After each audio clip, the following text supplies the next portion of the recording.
given the fact that the SMEs are such an important part of business, not only in Thailand but around the world, I guess it was only a matter of time before a bank, K-Bank in fact, got involved in setting up a biz fair for SMEs.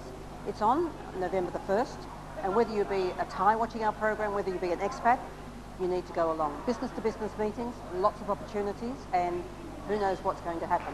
We're going to interview some of those involved to tell you more about these sort of events here on 1st of November.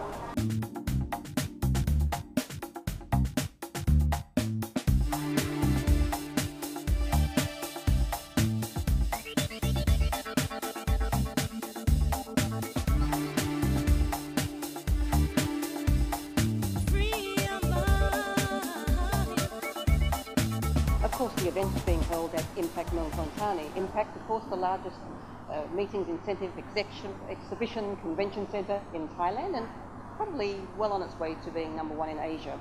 We have with us the General Manager of Impact, Mr. Lloyd Yuan Hao, who's going to talk to us about why Impact is involved. Lloyd, you've got so many exhibitions, so many events, but you seem to be very much involved in this one.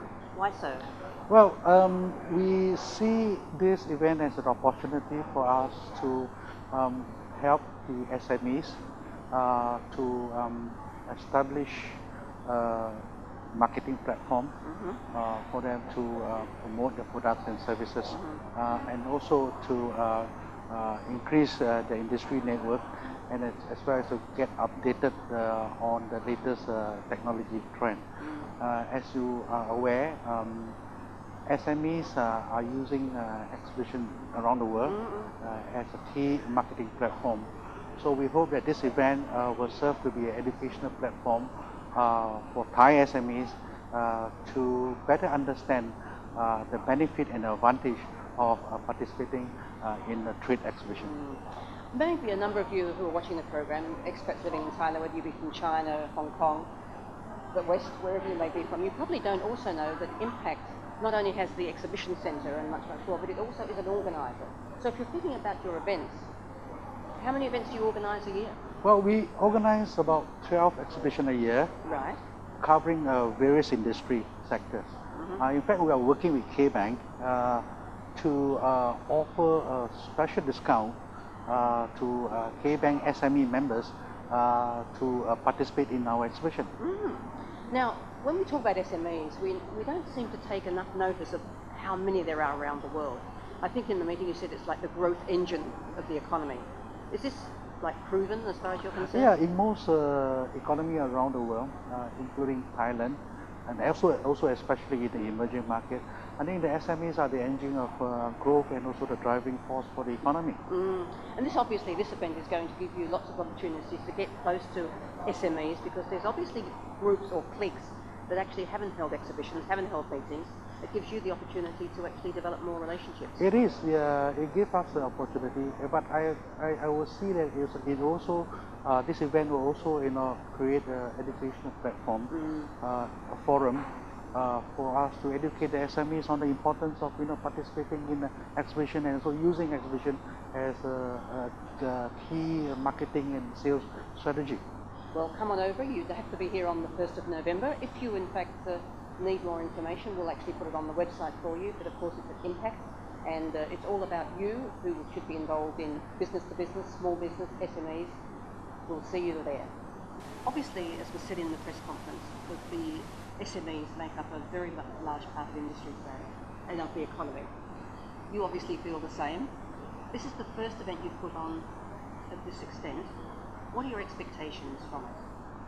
Well, just to step back, I think creating a network is a big thing. A lot of people talk about creating social networks, the Facebooks, the whatever. But I think coming back to the main fundamental ways of creating the network is organizing events where everyone can come. So I think what we want to do, what our expectations are this time, is to just sort of get our feet wet and see whether we can sort of do our role as a facilitator by organizing events, and whether it'll catch on or not. Since it's our first one, we want to sort of take it slow, not to try to make a very big thing and set big expectations. Step by step, so that you can actually get the feedback, obviously, from the SMEs, from everybody involved. Yeah. How many SMEs will be actually participating? The groups of SME that are going to be participating, I think it's about 150 or so businesses. Most of them are now attending a course that we're offering under the banner SME Care, which is sort of take the participants through series of courses. This time it's on AEC. So they all sort of came together and came up with the idea that, hey, why don't we bring all these stuff that we sell and sort of put it on display and see whether we can do some business matching. Now with this business matching, obviously with the SMEs, what percentage of your banking is SME accounts? I can probably tell you in terms of assets, we're That's probably fine, yeah. we're at about 450 billion baht or so, which is probably 40% of K-Bank's balance sheet right now. It's pretty impressive and it's growing, I guess. Yeah. Are you also holding this at this particular part-time and the extra education you're giving? Because coming into AEC, therefore, and as in free trade agreements, there's going to be a lot more opportunities. Is it a matter of also educating the SMEs on this as well? Yep, it's actually both building the network and sort of education piece of it. The education piece of it is pretty important. We have sort of organized events and other things in terms of seminars and whatnot, which everybody is doing, and we've sort of taken it a step further and sort of organized a field trip out to countries like Myanmar or Laos, yeah, to sort of get the SMEs to see firsthand, to see whether this is something that they want to get into or not. So it's no longer just being a banker, huh? You've got to be a businessman, and you've actually got to really involve the businesses to get them involved and actually grow the business for them too. I think that's probably our key differentiator. We want to do more than just provide funding, and rather than just go compete on the amount of money we can give or the interest rate itself, we want to sort of position ourselves as a bank that can sort of help them grow the business also. I think that's amazing because you're also imparting your knowledge to them, and you're able to actually look at a bigger picture than they perhaps can. Wish you every success with it, and Thank you very much. Seeing you again. Thanks. Thank you. Thanks. Of course, it was appropriate to talk to two of the SMEs that are going to be actually at the fair on the 1st of November. Kumutichai and Arun. Yeah. Firstly, Kumutichai, Yep.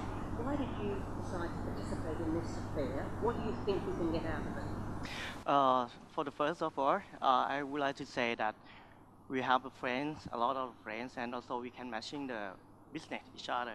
So for my example, that I can meet with many suppliers. Also, some of them can be my customer as well. So actually, you're in the automotive industry, automotive cars. So by coming together with all these other business to business, it gives you an opportunity to meet people who may complement your business. Yeah. So maybe you can do business with them, but they can also do business with you. Yeah, that's right. That's your hope. Yeah, and we done. Yeah, we already trade some of the products each other. So it's already working. Yeah, it's working a lot. It's a good system. Yeah, that's right. Kunarun, as far as yourself is concerned, now you're in the manufacture of paper, like a honeycomb type paper. Honeycomb paper and the packaging, honeycomb paper palette, and the okay. cleans product. Now we are sent to around the world for the export in Thailand. Yeah. Okay, so this is where does your product actually go? It goes to retailers, or it goes to Thailand is the #1 about the OEM for the auto parts, and now every country thinking environment and think this our product is the clean product and save the earth. So again, do you feel the same as Kumutichai, that this is going to give you an open door to actually meet more SMEs? I think about it, the social network is very good. Yeah. And do you believe that both as SMEs, there's a huge world out there, you've got a lot of work to do. Do you believe that where you are now is only part of the way, that you've got a big chance to go beyond where you are? Big opportunities for you? Yeah, it is. What about with the AEC? Is that going to work for you? Oh yeah, that's right. So you'll be able to actually get your parts exported around the AEC? I think for the AEC that first of we can get to cheaper price for the raw material. Yes. And also for the AEC in my business size, in Thailand will be going to be the base to produce the car, right? And can go around for the AEC with no tax. So it's That sounds open pretty a good, lot. doesn't it? Yeah. Yeah, population around. Population, how many millions? Is it so many? I think about in the AEC, I learning from the K-Bank. Yes. Now I think about AEC have more than 2,000 million person. Wow. So there's a big Yes. opportunity for you Yeah, guys. yeah, Do that's that. right. Good luck. Yeah. Yeah, thank you very much. What is your focus and what is your objective on this particular event? This is the SME sectors. We working now, we try to concentrate more in the industry like banking industries because they have potential and they have money to invest in events. So this is the first one that we work with K-Bank. But it doesn't mean that we work with K-Bank. We usually work with associations. Yes. 75% of people who join this program, it's not the K-Bank customers. They open the program for everyone, for every SME. So on the 1st of November, they will have buyer meet sellers, so-called trade shows, the mini trade shows, and then they will ask all the people who are SMEs to work together to have a buyers and sellers session. So we Does that mean support that. expats? I mean, the expats watching the program are saying, well, that's fine, but is it going to be all in Thai? This is the first Can we year. actually get to the companies Yes, and have a look yes, and you talk can. to people? Yes, you can. As a buyers, not a sellers. Sure. As a buyer, maybe this year actually would be a good feedback for us. Yes. Because it doesn't mean that we push for only domestic. One thing is that we can push the domestic to become the international too.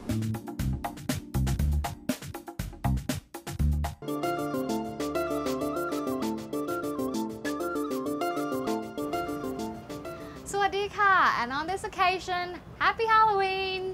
And you're with me, Bon Jakobsen, and this is Thai Ways. Now, some of you might have already made plans for the night, and some of you might even be planning for today's costume, which is ghostly costume. Mostly it would be white sheet costume, or zombie, Dracula, or mummy. But you know what?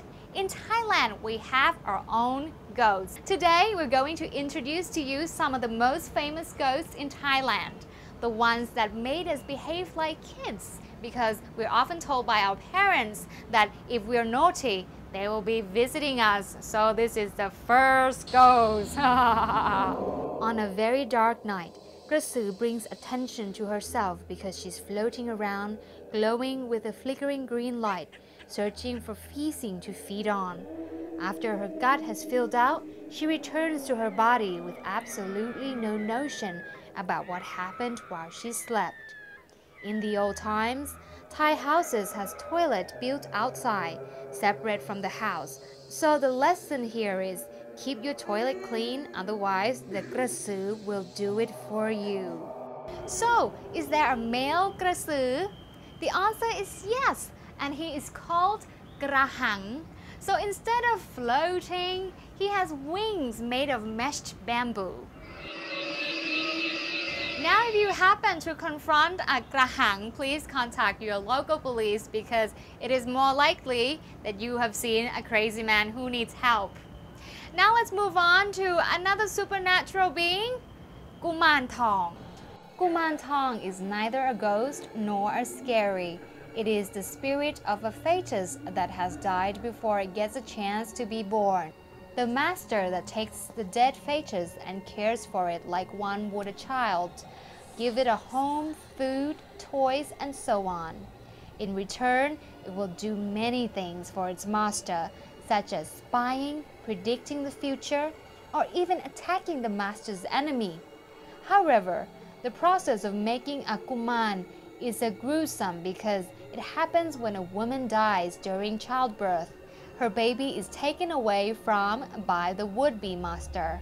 Well, the Kuman Thong is not scary, but we guarantee the bread is. Once they were humans, but because they committed very bad deeds. When they died, heaven and hell didn't want them, so they were stuck in between. Do we say in limbo? How terrible a bread looks depends on how bad his deeds were. But basically, the bread is very tall, as tall and thin as a palm tree, with a mouth as small as the eye of a needle. Their howl is the scariest part of all because the sound pierces through the still night. It's a sound begging for mercy from the living. Ancient people believed that if you hear it, you should make marriage for the bread next day. And next, even the living can be quite terrifying too, and we have Bob to prove it. Bob is well known in the countryside, especially in the northeastern region of Isan. Bob is believed to be the spirit of a witch doctor or people who do black magic. When they died because of their past evil deeds, their spirit becomes vengeful and they look for a living body that's too weak to fight them. Once the Bob possesses someone's body, they will eat that person from the inside. The person will walk around like a zombie, never to be normal again. Yep, it sounds like a modern body ailment. So the lesson here is to be strong and keep exercise and of course take care of your health so the Bob cannot take over your body. And now saving the best for last, coming right up. But first, let me ask you, which one scares you most? กระสือ ปอบ เปรต or กุมารทอง If your answer is none, please help me welcome the queen of horror, the tragic mother and wife, แม่นาค พระโขนง แม่นาค's only crime was she loved her husband so much that when she died at childbirth, her spirit remained in this world, unable to move on, waiting for her beloved to join her. Her husband went off to war, and when he returned, unbeknownst to him that his wife was already dead. Pima came home to his beautiful wife and his newborn child, only to find his wife's hugs were cold and his child never cried. Then things got suspicious when the neighbors kept whispering among themselves that he lives alone in an abandoned house. His suspicions were confirmed when one night, as they were sitting down to a meal, Manak dropped a lemon down to the ground.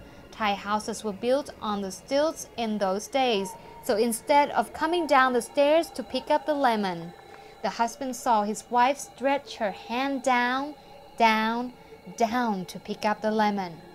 Pimak was so frightened, he fled to the nearest temple, Wat Mahabut. The monk chanted some prayers to call Manak to them.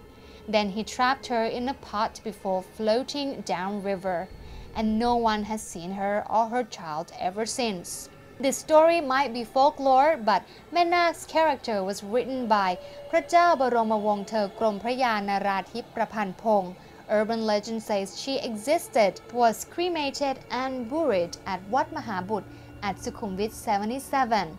Believers visit the temple to pray to her, asking for good fortune. There's also the belief that if you see a pot floating on the river, don't open it. Many of the Thai tales, whether ghostly or otherwise, always carry a lesson. Now that's not too bad, is it? Now that's a wrap for today. Hope you have a great evening. Watch out for the Bob. For today, I'm Pon Jacobson. สวัสดีค่ะ